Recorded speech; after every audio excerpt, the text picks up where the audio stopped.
Hi, JDL Brushes here, and this video is brought to you by the Marker Brush Pack. Alright, so now we have a kind of a kitchen dining space, or it's a kitchen space with a kind of a bar counter thing.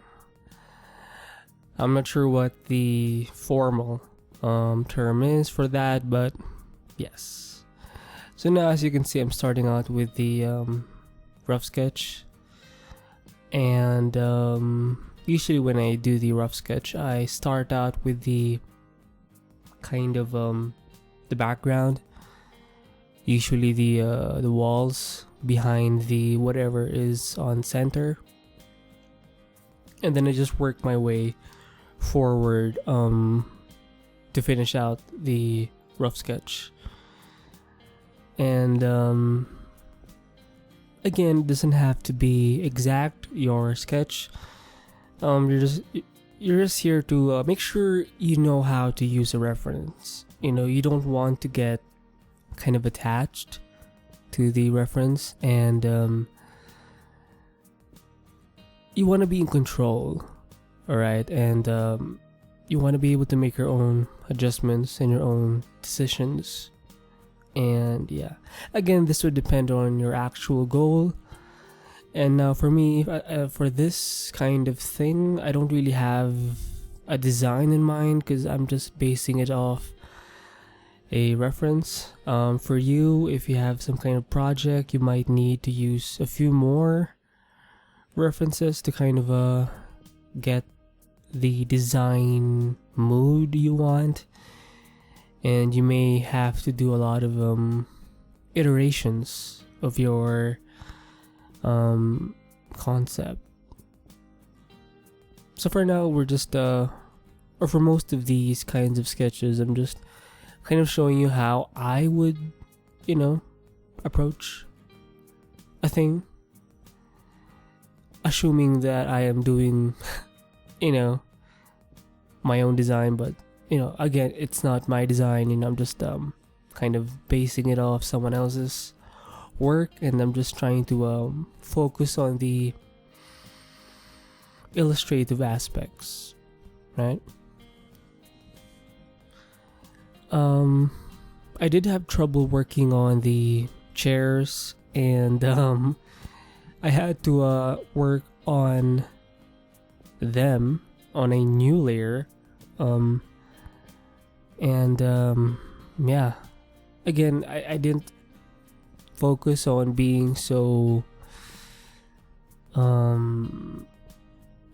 right in my perspective. I just wanted to be good enough to kind of get the concept out, and that's kind of what I want to do in general. I want to be the kind of concept guy and not be so kind of tight with my work. And this goes for all kinds of art. I'm into the kind of impressionistic kind of stuff, and I think that does transfer to all kinds of my interests. So now you can see me work on the flats, where I do some selections with the polygonal lasso tool, and then what I would do is I would render within those selections in a marker-esque manner. And I always try and leave some white space in between, just a little bit, to kind of get the feel of that marker feel. And yeah.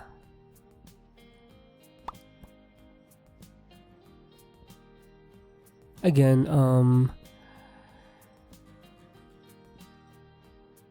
whenever you're trying to render, say, a scene, you can kind of completely render the whole thing, wherein it's kind of it ends up being a kind of a portrait or a landscape rectangle or square, where every single bit is rendered within a certain frame.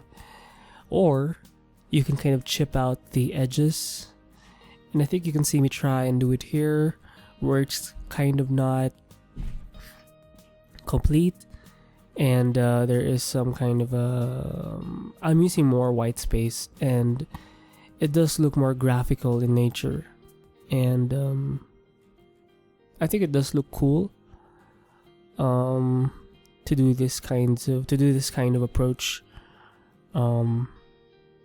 making sure you utilize a good portion of the surrounding white space, and use it to kind of make your sketch illustration look a little more interesting. And yeah, so now I think I'm done with the flats, or maybe not yet. Oh yeah, I did forget to draw the windows, and now I'm working on them. Now I should have sketched them beforehand. I should have included them specifically in the rough sketch phase, but I forgot, so shit. And now I'm just kind of winging it at this point, and yeah.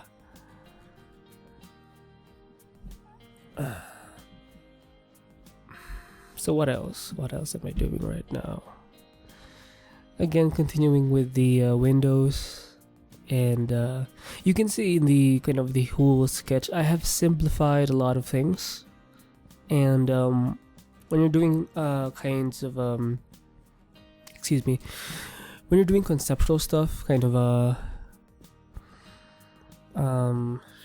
design iterations where specificity is not necessary, I think. Shit, what's my point?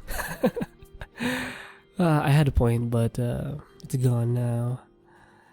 So now I'm working on some lines. I'm working on the line phase, adding some essential details, and defining some of the edges if I can. And again, don't be afraid to use some white lines, kind of like using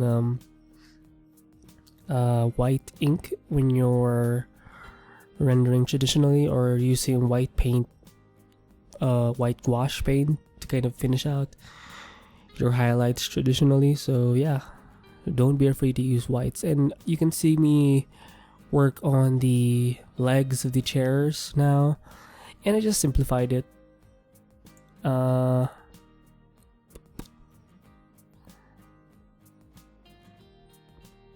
And now you can see me work on the darker shades. Now when I work on the darker shades, I make sure that the entire group of layers is under or is in multiply mode.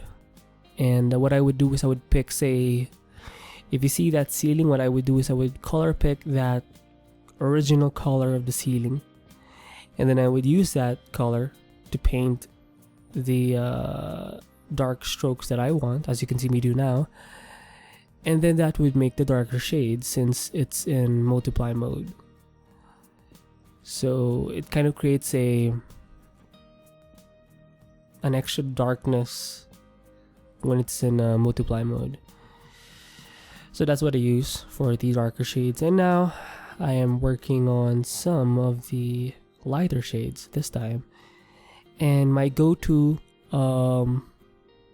layer mode is the overlay, and for the most part it does work to bring out the lighter versions of a certain color.